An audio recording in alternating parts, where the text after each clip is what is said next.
What's going on, everybody? We are back once again with another edition of Wrestling Republic's daily broadcast. It is Saturday, July 15th. Somehow, where has 2023 gone? I'm stoked. I'm here with an esteemed panel. We're going to discuss SmackDown. We discussed Collision earlier in the week. We might even bring up a little Collision later. Who knows? Mostly SmackDown, though. Mostly SmackDown, guys. I'm going to start first with a good friend of mine from Philadelphia, Anthony Ricciardi, head of opinions. How are you this Saturday afternoon? Doing all right, despite the fact that it's 93 outside. It's nice and cool in here, and I'm ready to talk some wrestling. Well, we got that air conditioning, unlike the UK. Shout out Ben Allison. Up next, we got head of reviewing Coby Galenzoski. How are you up there in Regina, Canada today? It's all right. I guess we're all taking the open shots because I have a non-clickable stress ball for Ben. So Let's go. I'm taking shots at Ben as well. And now it's Scott's turn. Everyone needs something to fidget with during the show. I understand that. And last but certainly not least, over on the East Coast as well, Sean. You know the deal, DMV stuff, man. What's good with y'all? First and foremost, I want to just shout out to my niece celebrating her birthday today. My princess is 10, so shout outs to her. She's probably not going to watch this, but we good, man. Let's talk some SmackDown. Oh, no, I love that. We got to clip that. What's her name? I'm not going to put a name. No name? Okay, no worries. No, I was going to say full name, just first name, so we could shout her out. I love that. Yeah, happy 10th birthday, to your niece. That's awesome. You got to love that kind of stuff. But let's get right into SmackDown, guys. Out of the gates here, we got a fun one. Sean, I'm going to toss it pretty much straight to you right after this, but Bianca Belair and Charlotte Flair's opening promo, I found it personally a little interesting. I mean, they were presented both basically as baby faces in this one. I want to get your thoughts on this as the opening segment. How'd you feel about it? Let's not try to spoil what happens in the main event because we are going to get there at the end of the show. Yeah, we started the night off with Bianca Belair getting a incredible pop. Very good crowd last night also out in North Carolina and cutting a strong promo. This is what I've been missing, like from what they need to let Bianca Belair do with the promo, not lean in to the slogans of like the EST, like sound bites that she usually says. Came in with a strong promo talking about how she's going to get her get back. She's been waiting for this opportunity. We get Charlotte Flair to come in, and she's basically telling her, like, hey, I believe you're going to win tonight, and I think you're, like, amazing. And when you do win tonight, I'm waiting for that opportunity. I'm waiting for that match. And I've said it in a previous podcast before. To me, that is a dream match for me. I think both of these women are incredible in-ring competitors, and I think they're two of the top women's wrestlers, if not wrestlers in the WWE, respectfully. And I mean, it's definitely a headlining feud. The only issue I have with this segment itself, amazing. It makes it seem like Asuka is a third wheel and she is the champion. She was nowhere really in this opening segment. You kind of have her in the TV watching in the shadows, and it kind of makes me a little upset because I feel like Asuka is such a dominant wrestler, and I feel like she deserves a little bit more prestige in her title reign rather than it just be a feud within the title and it kind of headlining more towards them two. I understand those two probably have a little bit more on the statue of like what they see as a main eventer at the current time.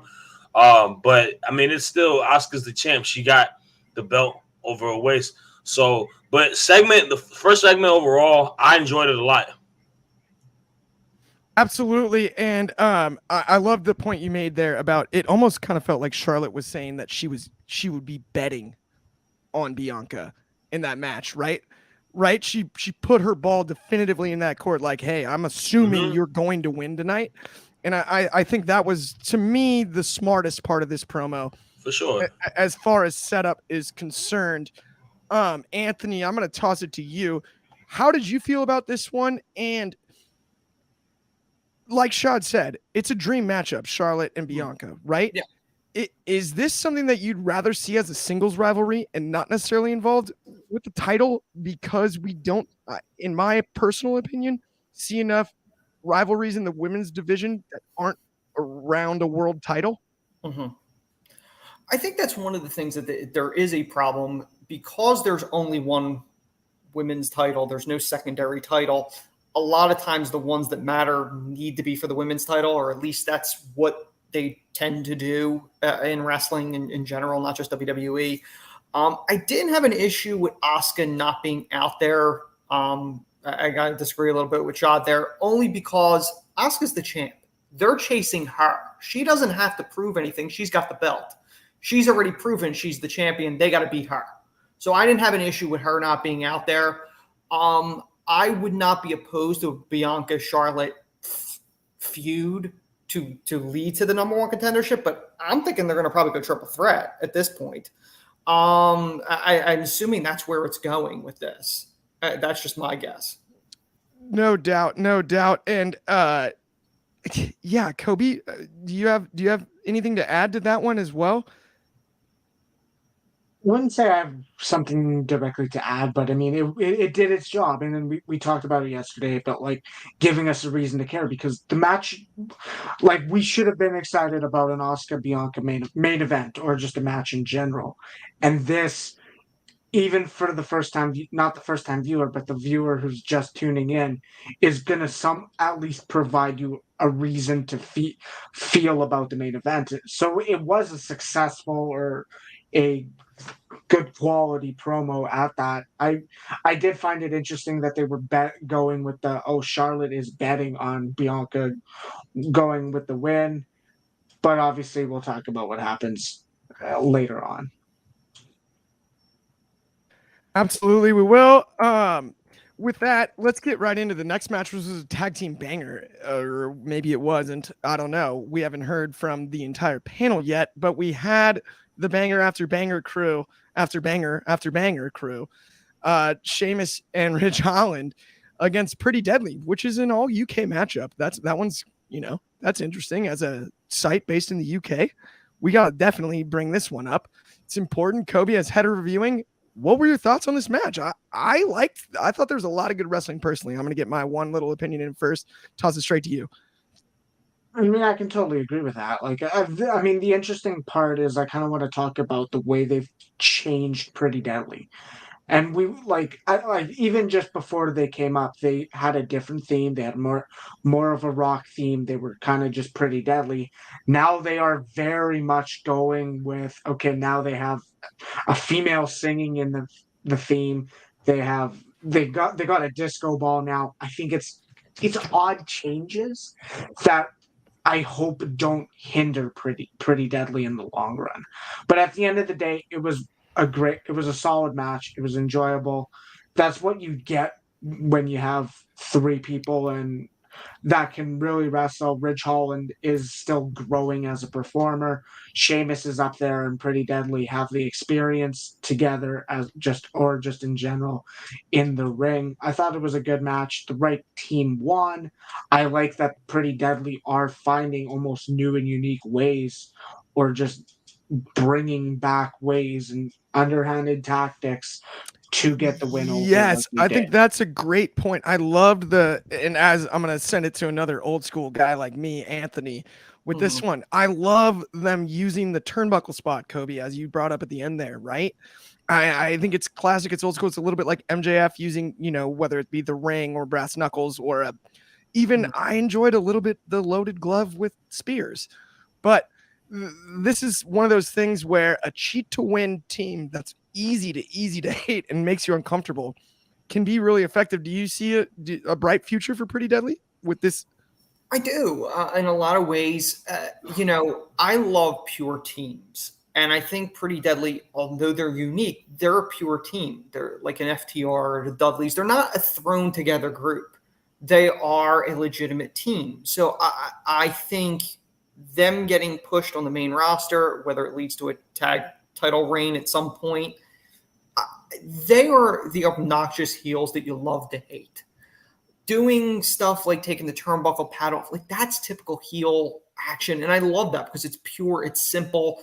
People can connect to it easily going, oh, that person got robbed. They did this, they did that. I liked it. I thought it was a solid match, and I think it showcased pretty deadly, which is what it was supposed to do. No doubt. And I agree. It's kind of funny after watching the match and watching them thus far on the main roster, they're a little bit of like the Rockers and Adrian Adonis combined in some way, right? It's like you can see a little bit of the Rockers in them because of the athleticism, the long hair, the, whatever. Like they're It's like Tyler Breeze had a child with the Rockers. There you go. Exactly. Tyler Breeze, Adonis, either or, right? Yeah. Shad, how did you feel about it as a whole?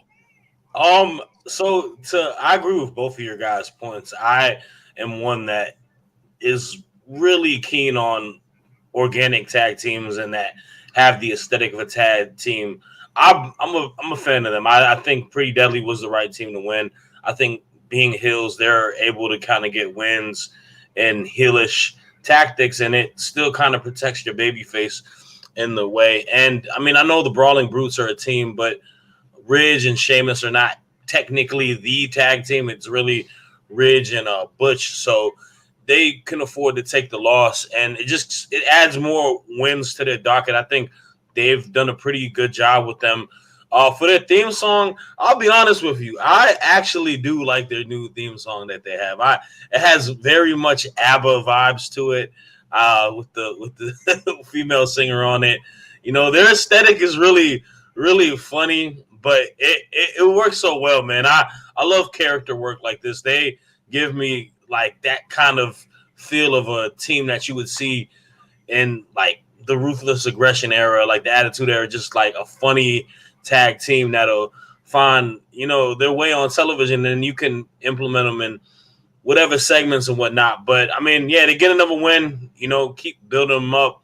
They'll be in the tag team circuit for as long as they're tagging. So yeah.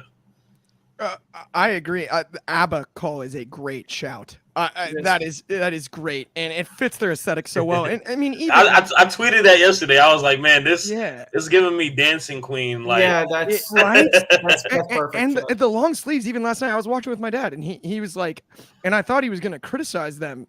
He was like, "Oh man, those outfits are so." And it's goofy. So like when they were doing it looks so funny too, because like when Sheamus and them do that. When they're chopping their chest on this, you see them with their like half open shirts on and whatnot. Well, and my dad was like, he said like those things are so goofy, and I thought he was gonna like criticize them, and he goes, "It's brilliant because they're supposed to be getting under your skin."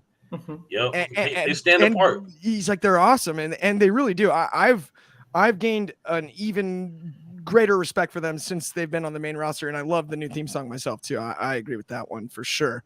It fits the aesthetic of the group, and it fits what they're trying to do gimmick and character wise. I think as well as anything.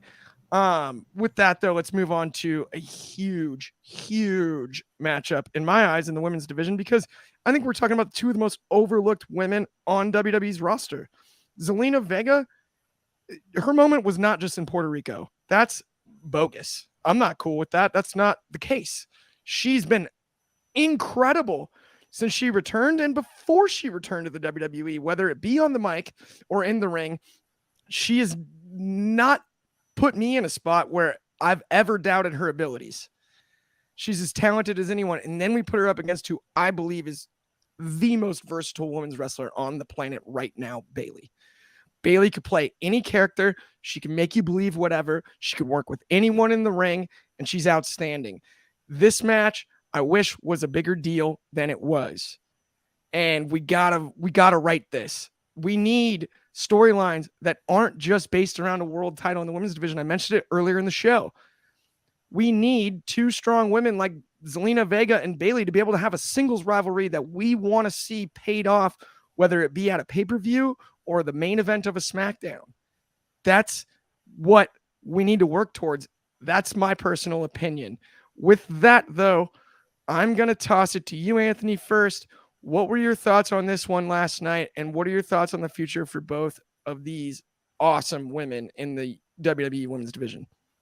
I mean, I agree with you. This was a match between two people that are completely underrated.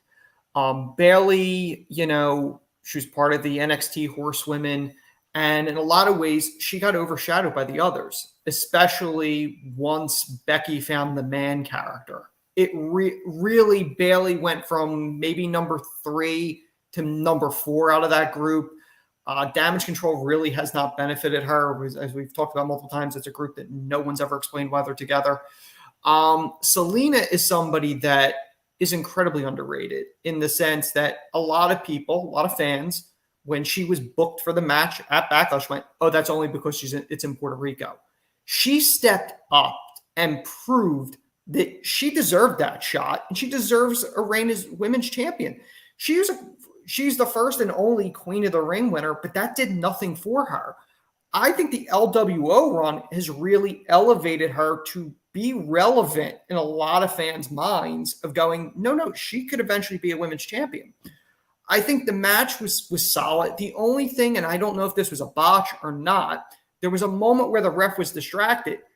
I don't understand why Io didn't use the briefcase, because it looked like it was set up for Io to use the briefcase there to cost Selena the match, and she didn't. I don't know what the logic was there to tease it and not use it. It was weird. So I want to think it might have been a botch. It did seem like they didn't plan to tease the briefcase multiple times, and like that might have been an accident almost. Right? Yeah, I don't know, but it looked awkward. It did. It was awkward. I'm going to toss it to you next, Shad. How did you feel about this match? And then how do you feel about both women going forward as a whole? I mean, the match was a good match for the time they got. They had, they had pretty good chemistry and whatnot. I agree with both of your notions on both women superstars. Bailey, to me, was arguably one of the MVPs during the pandemic era with, her title reign and whatnot. And like Zelina Vega, she's been given any role that they gave her, and she's been able to do the best that she needs to do. She's incredible character-wise. We've seen what she does as a manager. We're seeing what she's doing as a wrestler. And yeah, I agree, this LWO faction is kind of rejuvenated to her, and she's become a organic, great babyface superstar, and she's got like that underdog mentality that you want to root for her. So big fans of both of them. For Zelina, I mean, it's probably going to be stuff tied to the LWO, but I would love for her to get an opportunity to, shake it up in a more premier type of feud or whatnot. Bailey, we know what's going on. I feel like yesterday's match kind of led to the end of it, where we saw the vignette on the Titantron of what happened last week with Shotzi, and we're going to see a new character arc with her kind of, taking on, like, unleashing that, y'all been messing with her for so long, and you kind of unleashing the beast. She's playing off of them cutting her hair last week. She got the clippers. She shaved it off. Salute to her. Bald is beautiful. I say it all the time. Yes, sir. But I mean, I think that's where we're going to go with that. And Bailey, to me, it just shows wonders, even with going with this feud going on with Shotzi. One of the most unselfish women superstars. She truly cares about that locker room. She truly cares about trying to build up the next generation of women superstars. And that's why Damage Control was made. We got Io and Dakota from NXT coming in, and you put her in with her. Granted, it may have not panned out to what we wanted it to be, the thought of it. Now she's going to do a few with Shotzi. Hopefully that can help build up Shotzi as well, because I've been saying it for a while. SmackDown, and Raw, they need to build more stars within it, because we're shuffling the same 3 or 4 people. We need to create more stars. We need more people to believe that we can have future champs and whatnot. And a person like Zelina Vega is someone that I can see as a future champ. Shotzi's got potential. Io is definitely ready for it. But, I mean, that's kind of what I see going on next for them. No doubt. I really love a lot of the points you made there. Like, I especially about Bailey being like a leader in the locker room and being able to mentor both Dakota and Io, who are, while veterans of high level wrestling on NXT, not main roster veterans, and travel with them, whether Damage Control landed or not on screen the way we anticipated. I think that's an outstanding point, Shad. Coby, though, I'm going to send this one more time to you because we do have a comment from our good friend Soul. Is there a risk Zelina can end up having a reign like Liv? And I think he means that as if we put the title on Zelina. I'm actually going to toss that question to you. What do you think about that, Cobb? At the end of the day, it comes down to booking. The booking surrounding Liv's title reign, I don't want to say was atrocious, but it did not do Liv any favors. She continued stuff with Ronda. She had a match with Shayna Baszler that was like the afterthought of Clash at the Castle, and then she was, we'll give you right back to Ronda. At the end of the day, I mean, even then, like I'll say this and I'll say this again. When Ronda beat her for the title, I was more interested in Liv Morgan's character because she passed out. She had the weird looking smile when she passed out to the armbar. At the end of the day, you risk it if you just give her the belt with no direction. At the end of the day, that's probably a more Vince type of thing. Is like, oh, maybe she got so over, we should give her the title, but then you don't know where to take her. I think there's a lot more thought being put into decisions. Then again, I can kind of disagree with that because Asuka's felt like an underwhelming champion and hasn't felt important since she won the belt and was awarded a new one. I think you have the potential to give her a championship reign that does succeed and not just become a choke. I agree. It's very booking dependent on that one, right? Well, everything is the way I would agree to some point, but at the same time, you look at Becky Lynch, the man. Booking's a lot easier when you're that over, right? You look at MJF, booking is a lot easier. You can afford to do a singing segment. You can afford to do funny stuff. You can afford to get away with a tribal court if you're Roman Reigns. That, you know what I mean, isn't exactly what, right?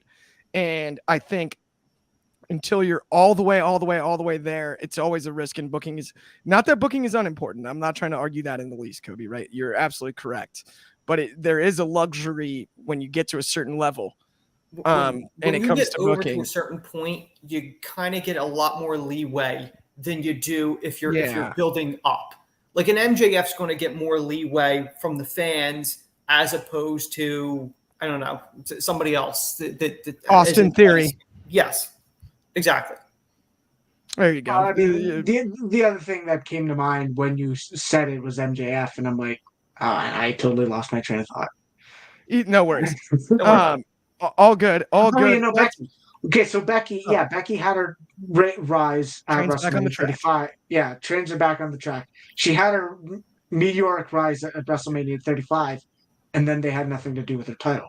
She was put into a 3-month rivalry with Lacey Evans, and then an Italian match, and then some Asuka stuff, and it was just like, yes, she was at the highest peak, but there was not enough stability for her. Was she selling merch, Coby? But at the end of the day, she was over. She was over. Either way, this is a discussion for another time for sure. Yeah, but Liv Morgan faced significantly more criticism than Becky Lynch. She got backlash on that promo. I rest my case. They turned on her. I rest my case. Anyway, the defense rests. So we've got Jey Uso and Paul Heyman up next, which was maybe my favorite segment. Yeah, not maybe. It was my favorite segment of the night. I mean, anytime Paul Heyman gets on the mic, it's just pure gold. I mean, come on. He can make anything, number one, funny, and he could probably be emotional talking about, like, he could review cartoons and get you locked in like it's a gut-wrenching storyline. Like, he's just capable of that. Yeah, Paul Heyman could make Foghorn Leghorn a drama, and I've watched a lot of Foghorn Leghorn. I say. And I mean, another outstanding performance out of both, and he took the kick. Sean, I'm gonna toss it to you. How great was this? Man, I mean, I think going into the night, a lot of people are like, "Oh, well, Roman's not here today. What's going to kind of go on?"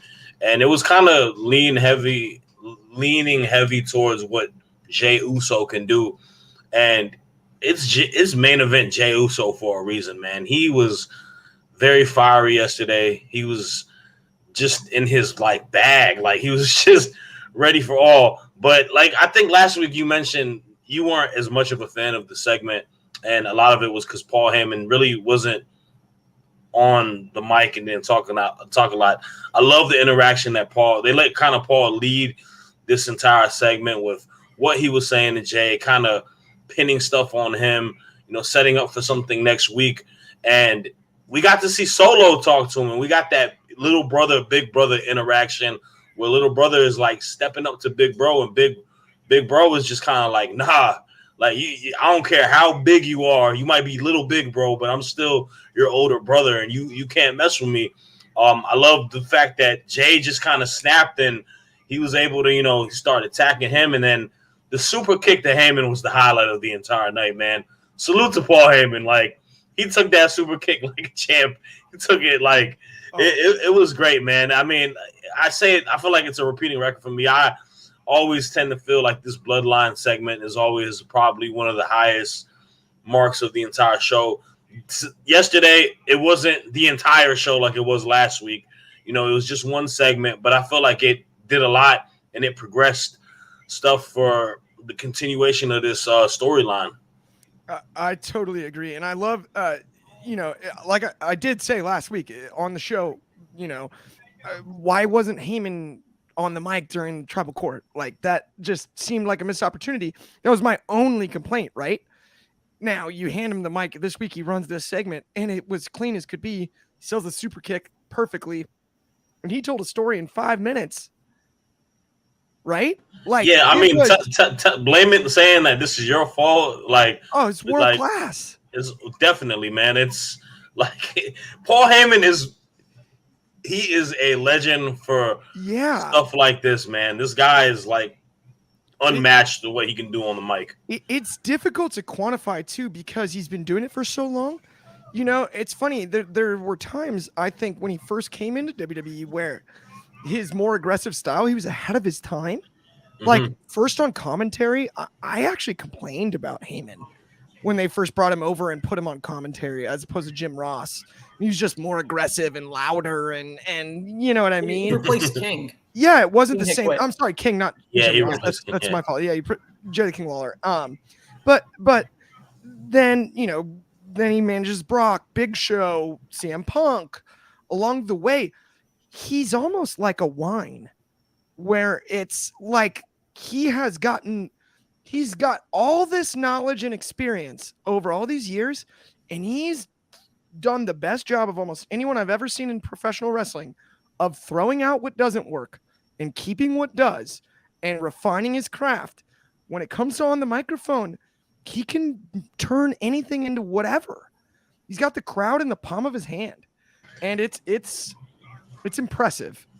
For sure. No, it's a sense of like, it's realism is the most important thing, whatever you do. Like, he brings that organic realism to every storyline, where it's just, it adds a whole nother like layer and dimension to what is happening on the show. I mean, when he was out managing during the Bloodline Civil War with the blue under his eyes, I had like a 30-minute debate with my buddy about whether or not that was makeup, and whether it was or wasn't. I don't care. He looked like he was about to cry every moment of the match, like he couldn't handle it. He was the dictionary definition of the emotion that the match was trying to convey, given his spot torn between everything. I mean, remember, as much as we know that he's a slime ball character-wise, he has gone out of his way to mention how much he loves the Usos. And he did it last night. Jey, I love you. And then he turned around and blamed him. But it's just genius, all of it. Yeah, it's one of my favorite things about the Bloodline storyline is his involvement, because of the moments like this, right? Even we forget, right? It's only been a year since he threw the title between Brock and Roman. I mean, or a couple years, I guess. But still, like, it's all this stuff. It's awesome. You guys have Anthony, Coby, either of you guys, anything to add to that one? Just in Heyman in general, like you said, Heyman's been involved with a number of things over the years, whether it's commentary, writing, manager. He's such an MVP, a GOAT, whatever you want to call him. He's the best at what he does. He gets you invested in whatever he's in. And the promo last night, talking to Jimmy Uso, I think he referred to him as the Juicy or whatever it was. He was talking to him and saying it's your fault, and just the mind games. And I always think back to a Heyman promo years ago during the Alliance, and it was a promo with him and Vince in the ring, and Vince said, "Don't tell me what you're going to say, just make me money." And Heyman cut this infamous promo on Vince, burying him, saying you took Hulk Hogan's blood and you built Titan Tower. You took Bret Hart's dream and you bought yourself an airplane. You did this, you did that. It was such a great promo. Heyman knows how to grab an audience. And without a doubt, he's a future Hall of Famer, one of the greatest to ever do it. And he is one of those pieces of the bloodline that may not get the recognition because a lot of it will go on Roman, it'll go on the Usos. Heyman is such a vital part of this. And I love that Jay said, you've been manipulating my family for 40 years, because everyone knows how tied Heyman is to the Samoan dynasty. So I love that. I love the segment. Heyman sells like nobody else. He can make any moment more important because he's in it. I agree. And like you said, sells like anyone else. We found that out on the Super Kick too. How's he sell that well as a wrestler? Yeah. I'm like, what? I did not see that coming. I mean, we've seen Vince McMahon sell a Stone Cold Stunner. We know it's not that easy to do a job that isn't your normal job in wrestling, right? Mm-hmm. It's more difficult than the guys and girls we watch in week in and week out, right? Make it look the selling and the bumping and all of that. It's one of the most athletic things that you can possibly do, right? The facials that Heyman makes, the scared look, just nobody does it better than him. With that, though, I know we all love the Bloodline storyline. We could talk about it for the rest of the show, but let's move along to a fatal four-way with United States Championship implications. We had Santos Escobar versus Butch versus AJ Styles versus Grayson Waller. Obviously, Butch, the artist formerly known as Pete Dunne, was in this one. I don't know. This is like a unbelievable fatal four-way to give us, and they're all chasing Theory, and Theory was on commentary. I thought the match was outstanding. I don't know what I thought of the commentary. That was interesting. Obviously, Coby, you watched the match. You're our head reviewer. Let's bring this up, and then we've got more to talk about after that. I mean, yeah. So, I mean, like you said, I thought the match was outstanding. It was one of those matches where it's like, okay, all of these guys could have a potential feud with Austin Theory, and given the booking, given the right time, they could perform this well.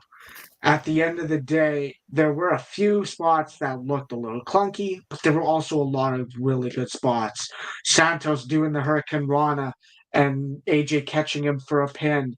What was it? The Sunset Tower of Doom superplex. There was a lot of really good stuff. Everyone had their moment to shine, and that's what you need in matches like a triple threat, a fatal four-way, a six-way, elimination chamber like this year's. I got to get my weekly plug in for saying that match was one of the best chambers I've ever seen. At the end of the day, the four-way was great. Not much more than you can ask for. It was given the right amount of time to deliver. I liked seeing Santos get the victory because we've talked about that. It's like, yeah, he's gotten this injection of, yeah, you're in the LWO now. They've sold a lot of merch. You're in a good position because you're working under Ray. And this is the first time it's like, okay, well, now he's in a better spot than just getting one victory in the past, and well, I guess he was also in Money in the Bank. But at the end of the day, there was a good amount of stuff in this match. Not much more you can ask for. Theory did his job. We talk about Pretty Deadly doing their job, making you not like them. Theory doesn't makes you not like him because he does shit. He doesn't do good on commentary. No doubt. Well, Coby, with that, I will have to ask you though, what did you think about LA Knight and his talk about the US title? I'm just going to turn it to that myself now, actually. I made that executive decision, guys. I know we were talking about this. I think it's the most impactful moment of the night. LA Knight, outside of the Bloodline storyline, as far as really, really advancing things, this is LA Knight again standing out and saying like he's getting messed around. He got messed around in a Mania match, potentially with Lashley, right? And all of that, LA Knight is everything they wish Theory could be. I hate to say it. We talk about the age thing all the time, but it's just a fact. He is that over. He's naturally over. If we let this lightning in a bottle sit, it's gonna go away. And they got to catch it while the iron's hot. It's time, in my eyes, to push LA Knight. The match, I agree with a lot of what you said about Santos, Coby, right? Look, Santos Escobar is world class. It was awesome to see him win the match. I think the only reason that Grayson had to take a clean pin, though, in the middle of the ring 1 week after going toe-to-toe with Edge to the brink is because they booked in the opener the other 2/3 of the Brutes to lose already. So if you beat all 3 Brutes, Butch is the logical one to take the pin. He is in this match. Yep. And they put it on Grayson Waller, I think unfairly. Talk about not capitalizing on momentum, and not to change the subject entirely, but these all loop together. All 5 do, really. I think they're all kind of in this same spot, and we can compare them each by what they have going for them. LA Knight's pure charisma and pure fan interaction, what he gets on the microphone every week, that's what makes him the most unique. Then you look at Santos and what he can do bell to bell. Well, that's off the charts. We know. Grayson, similar on the mic to LA Knight, but a little different because he's the cocky young guy. He's not the old cocky guy that knows better than you because of experience. He's the cocky guy fighting from that angle, right?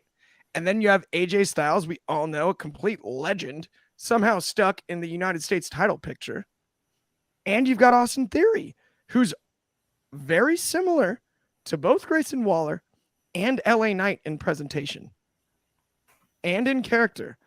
And so this is such a fascinating segment to me. Coby, we got your initial thoughts. I say we spend a little bit of extra time on this one. I'm going to toss it to you right now, Shad first, and then go to Anthony next. What do you guys feel about all of this with the U.S. title picture? I mean, I feel like we're in a position where I feel like the mid-card title is in a strong suit just because they have a plethora of kind of, I want to still say kind of like upper tier guys, but that aren't currently in the main event picture, with a person like AJ Styles yesterday. And then next week we got a guy like Sheamus, a guy like Rey Mysterio. You know, these guys are main event talents, but they're not in the main event picture at the moment. And then you got a lot of these young guys who've been called up. You have LA Knight, who's just I feel like it's a broken record again for me to say week upon week upon week upon week, the crowd doesn't lie. He had that crowd in the palm of his hand when that when that riff hits and then his music plays, that crowd was going crazy. And you saw the difference of it. All of the other guys had little vignettes, and they let him come out in the crowd because the WWE knows that this guy is got like a meteoric rise right now. Like, it's crazy. But that's for next week. In regards to yesterday's match, I don't like Grayson Waller taking the pin either, for your same exact thought process. He had a great match with Edge last week. I feel like it doesn't make a lot of sense. I know he's a heel. I know people probably want to see him technically take L's, but I mean, he's a guy who can potentially be a U.S. champ. And going into the match, I thought he was possibly going to be a favorite going into it, knowing that LA Knight is probably leaning towards more of a babyface run. I feel like you could have gave him the win for it for Grayson Waller. So I was a little surprised by that. I think Bush could have definitely took the loss as well. You know, I mean, he's a great superstar. I love Pete Dunne, but he's not doing anything for him to not eat an L. Not upset that Santos wins, though. I said it in the mailbag thing this past Monday when they asked the question about who I would like to see Roman in that live match in Mexico versus. It's Santos Escobar. I feel like he's a guy who has star potential. They're, you know, feeding off this LWO brand and all of the superstars in it, and it makes sense. I think he's going to be he's in the last two. I think whoever wins next week, they'll have a phenomenal match with it. But in regards to the mid-card U.S. title, I feel like it's in a healthy spot with all the names that they have. Yeah, I do agree with that. Like, it's a stacked division, but I feel like we need to pass this over to someone that stands out. That would be my personal opinion before I toss this to you, Anthony, right? Like, you know what I mean? Austin Theory, I do believe is immensely talented. Yeah. I really do at the end of the day, as much as I like to give him some crap from time to time. Right. I actually do believe he's unbelievably talented. But if you look at what they've tried to build him to be, LA Knight and Grayson Waller are both in their own way better versions in the same category, and they're both right there. And I just think that if they could bring the best out of Grayson Waller and somehow design a one-on-one rivalry between one of those two and Theory, that might be the best way to bring out a Theory that we haven't seen before. Because now we're talking about somebody who's a peer and not John Cena and not Bobby Lashley, right? Not baby oil in your eyes. No more of that. Let's stop that, right? We did stop it, thankfully, but right? Somebody who's a direct peer. They're going to look each other in the eye, and they're equal matchup, basically, him and LA Knight or him and Grayson for that matter, right? Well, and LA Knight mentioned, then the reason I feel like the pivot is going to have to be LA Knight getting that title off of Theory at SummerSlam, because, I mean, he's built for it. And he mentioned Theory yesterday in that promo. He's a babyface now. You can't make him a heel. The crowd loves him way too much for him to be a heel. He's a babyface now. They switched it. Get that title off of Theory. Let Theory kind of retool himself and build himself back up. And let LA Knight get that title reign, man. It's different than having Gunther as a mid-card champ, because his character is completely different and whatnot. Completely. But it's like that's the beauty of pro wrestling, right? There's different type of superstars, and he's a different type of superstar. So yeah. And he can be that guy that shows up and pops the crowd guaranteed every week holding that title. Anthony, now I'm going to toss it to you for your thoughts. Do you agree with kind of what the little narrative we're spinning here when it comes to this US title picture? Yeah, the thing is, LA Knight has something that wrestling companies could not create on their own. He's naturally over. The crowd loves him. It reminds me, and I've said this before multiple times, in a lot of ways, it reminds me of DDP and WCW. He was the people's champ. He was the older guy. He's technically 3 years younger than DDP was when he won his first world title. You got to capitalize on that. And in a lot of ways, Grayson is kind of the mirror image of the younger LA Knight. They're very similar. Same thing with Theory. A three-way with the three of them and them taking shots at LA Knight because of his age and stuff like that, you could probably build something off of that. I think Escobar was the right choice to win this match. It should have been Butch to take the pin. Grayson should not have taken the pin on that. The other thing is ultimately LA Knight's probably going to end up winning whatever this is to get to Theory. But if they wanted to do a triple threat, Grayson shouldn't have taken the pin. I think a three-way probably would have been the most interesting just between the characters. I think it would work. The AJ Styles thing with Karrion Kross, if AJ can't get him over, we're going there next. Hang on. Yeah. That's our next topic, Anthony, is Karrion Kross and AJ Styles. So I'm going to toss it straight back to you. Yeah. Because we got your name on the show list here. Yeah. So now give me your take about right, AJ and Karrion. So here's the thing. The first problem I have with this is we're now supposed to believe Karrion Kross single-handedly took out both Gallows and Anderson. Multiple time tag champs in multiple companies. He was able to take both men out single-handedly. But anyway, Karrion, he's never been able to get over. Like, the entrance is over, and I've said this before. This is the Mark Marrow situation all over again. Sable was the star. She wasn't supposed to be, but she became the star. Scarlett's over. Karrion's not. And if AJ can't pull this out, you need to cut the cord on this. No one's going to be able to get him over if AJ can't get him over. I don't know how more spot on a human being could possibly be on a take than you just. That Mark Marrow take was so good. That is, Ben, if you're watching, start clipping this now. I know it's you and Melissa's anniversary, and happy anniversary, but clip that. Because that was pure money. Take the bow, Tony. Take the bow. It was a marvelous take, was it not? Sable, the whole thing, I started dreaming awake for a second when you started talking about the comparison. It was too good.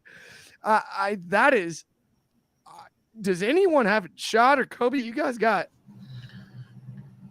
I say it anytime I talk about Karrion Kross. He's stuck in the mud. I don't know what they can do to kind of revive him. The crowd doesn't seem very enthusiastic towards it. They don't even really show his entrances I'm not trying to much. cut you off here, Shad, but I think I know what the problem is. Oh, here we go. You said it earlier in the show. Bald is beautiful. The hair looks ridiculous. His hair looks stupid. He's not as threatening as he was before when he was bald and scary on NXT. I don't see. This is the thing. Remember when he came back and he had the Gladiator. The Gladiator. No, that was weird. But no, when he came back and he attacked Drew, I feel like he had the kind of the bad boy leather jacket and stuff like that. I don't think this spooky gothic tarot card pulling and I'm gonna lose every tarot card I'll pull gimmick it's not doing anything, and it just, I don't know, man. I like Karrion Kross, but I think the promo packages when they did with him, when they did promo packages with him backstage with Scarlett, when they first brought him back, those were interesting. I think the large part that hurt him is the matches have never delivered. So I think that killed a lot of the momentum that he had, because the character should be over, but it's not. Yeah. I mean, and this is where I said, give it to me, because I said this when we originally started the podcast. His style does not work for his character. He's all about bringing doomsday, bringing chaos and demolition, and he works the style of a Timothy Thatcher, a slow, technical headlock. I think he needs. He's not explosive. He's not. I'll say this again. I pitched it a few weeks ago. Something about the presentation needs to change. Karrion Kross and Scarlett does not work. I said this to my friend last night because they're such close friends. If there was a way to connect Shotzi to Scarlett, do it. Put Scarlett's hand in multiple divisions in multiple ways, because Karrion Kross isn't working as much as we want him to work. He hasn't. Scarlett can be doing other stuff. I think they've missed the boat on where the money's at on Kross myself. While I agree with some of what you said, I think that the way you book Karrion Kross is as the assassin, as the hitman, as the rumor, the joke that happened online years ago about he was a real hitman, and he's controlled by Scarlett.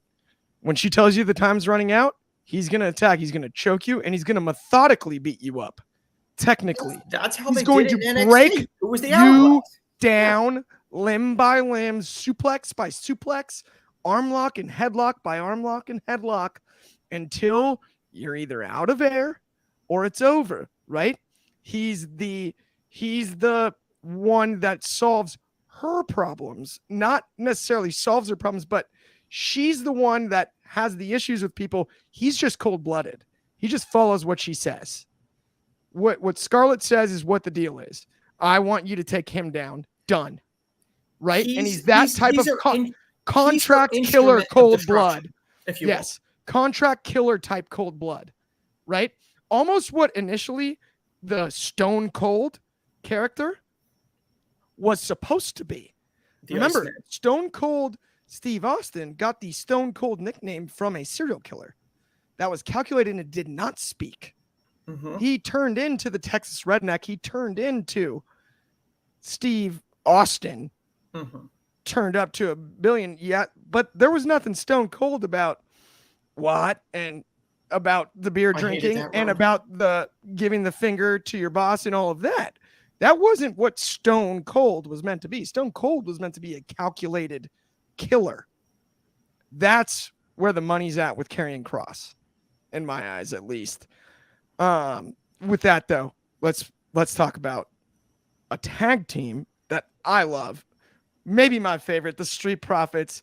If you haven't seen our WrestleMania vlog, me and Chaos and Anthony actually really danced to the Street Profits entrance after a few too many beers. And boy, did I look goofy in that video. But I do love the Profits. And I like this pairing with Bobby Lashley. It's not the Hurt Business. It's a little different, but it's something.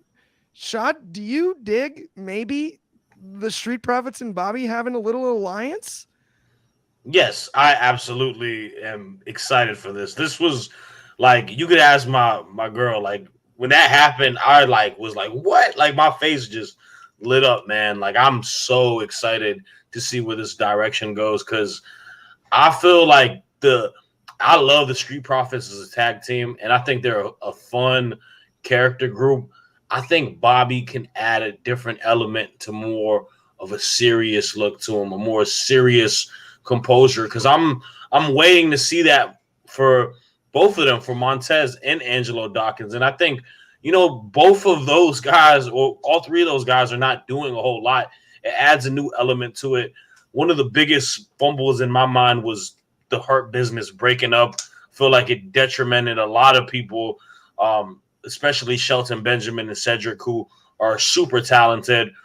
So adding and creating a new faction with, a tag team in current day that's a little bit more of a prestigious tag team, has, more over, and it gives me more of a comfort level that they're going to do something with it. Adding them to the Street Profits and having Bobby kind of be like the boss of it. And I don't know if MVP and Omos is going to be tied to it. Who knows? Maybe it's a new version of the Hurt Business, but it has my attention. I really love it myself too. I could not agree more. Adding legitimacy to the Street Profits, I think, is the one thing that's missing. And Bobby Lashley, given his history in freestyle wrestling, military history, right? Like Bobby Lashley, MMA, there's no one more legit than Bobby Lashley, hardly in all of professional wrestling, right? It's basically Bobby and Brock. Right? You're looking at the two biggest, baddest dudes in a locker room.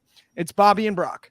It's if you're going to pick two, right? And to put him with the Street Profits, with what that they've accomplished as a tag team, as an entertaining tag team on the babyface side. But, we've had this long discussion about splitting them up, doing all this. I've been way on the please don't do that side. Do not do that. Not to the Street Profits. I'm begging you. Adding Bobby Lashley, some legitimacy, make them, I don't care if they turn heel. That might be fun. Right? If we're gonna go full Hurt Business, be the Hurt Business. Man, if Bianca, and we'll talk about that obviously next. If Bianca loses, man, throw her in that too. Make it like a dynamic group, man. Like we see how good these stables work and these factions work. If they do go heel, then you can feud them with LWO, and we can have Bianca and Zelina finally run back. A feud that's not weird and goofy with that poison stuff. Let me put it this way. I've got no problem with the Hurt Profits. I'm all over that. Let's have the Hurt Profits. Right? I mean, why not? And by the way, the aesthetic change might with a little add some suits. Oh To man, the Profits. Oh, yeah. it'll My be man, clean. my man Taz cleaned up well with the suit game, man. I saw him at the ESPYs. He's sharp. He's sharp with the suits, man. So definitely. No doubt, no doubt. Yes, I'm all over it. With that though, let's do, because we're a little low on time here. Move on to the main event really quick. Bianca Belair versus Asuka. This was a DQ finish, exactly as basically everyone on the show yesterday called. I am gonna toss it to Anthony first on this one. What did you think of the match?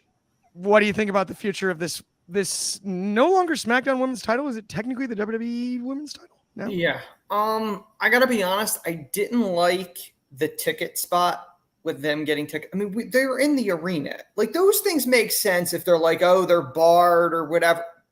They were there. Why do the ticket spot not just have them at the commentary table or something like that? In the morning, she had an all access badge. Yeah, I mean, I did laugh that, like, Charlotte jumped over and, like, okay, she's got no shoes on. We know she had shoes so did she go to whatever? But, I wasn't surprised where it went. I did like the how Asuka escaped. Although I think Asuka should have got further up the ramp before they celebrated the fact that she escaped the cash in. Ultimately, I think this is going to triple threat at SummerSlam now, I'm assuming, and maybe they either add Io to a fourth or Io's just floating in the wings. I don't know what they're going to do, but I think this leads to a three-way at SummerSlam. Absolutely. I love the call on the three-way. Coby, do you agree with the three-way call? I agree with it that we're going to get it in the future, but I would almost be sold on SummerSlam, including Bayley, and then the future removing Bayley and just doing the three of them. I'd be interested. No, wait, are you saying four? Yeah, Okay. I would say Asuka, Charlotte, Bianca, and Bayley as a SummerSlam four-way. I think that's the most star-studded four-way you can give, and it doesn't get rid of that three-way potential. I liked it last week when they had all the chaos. I liked it this week as well. It makes sense. I liked Asuka escaping it once again. They're continuing to build as Bayley's the reason Io is not able to get that cash in when Io's clearly wanting to. So it's being built correctly, I think. For sure. Shad, how do you feel? Are you thinking three-way or four-way? I mean, I could see. I mean, that four-way would be interesting if they could build it to that. It adds a different element to the breaking point of damage control and Bayley and Io. That would be cool with me. I wouldn't mind that. I think it's probably going towards a three-way. It's kind of a rinse and repeat of last week. I kind of figured that was going to be the thing where we'll have a DQ finish towards it. A couple notes that Bianca sold that spear so good on the outside. She looked dead from that spear that led into the DQ. Man, that was a gnarly spot. She literally looked like she got cut in half. Yeah, it looked crazy. It was like a magician spot. Yeah, and then so I'm definitely going to be a big fan of the triple threat match, or if it was a four-way match. I love the stars that are tied to it. I'm sure the match is going to be incredible. My only fear is, man, I just feel like Io is going to have a potential unsuccessful cash in, because I feel like the briefcase is more circulating around the storyline between her and Bayley. So I don't know if it will be a failed cash in. Hopefully it may be a successful cash in, and we can get an Io and Bayley feud from that, but we'll see. But in regards to the segment as a whole, I thought it was, or the match as a whole, I thought it was good. So, by the way, to wrap this show up, I'm going to give my take on this, on the three-way versus four-way, on all of this. We've all talked about it. I think the absolute move is four-way. Bayley wins the title. Io cashes in on Bayley. We have to. Come on. Why not? Give Bayley another title reign that she deserves. Probably one she deserved when she had to go down to the Performance Center to train for no reason, the best bell-to-bell performer we've got in the whole division, and tears her ACL and loses a year of her whole career down there training newbies. Give her a title reign, even if it's for 30 seconds, because she deserves it on the resume. And then do what's right and have Io Sky cash in and win the Money in the Bank at SummerSlam. That's my call, but with that, thank you from all of us here at Wrestling Republic for joining us today. It's been a blast. We will see you tomorrow, same time, same place. If you haven't liked and subscribed already, please do. If you're on Spotify, leave a 5-star review. On behalf of Coby Galenzoski, my homie Shad, and my other homie Anthony Ricciardi, thank you guys so much for riding with us all day today, and we'll see you soon.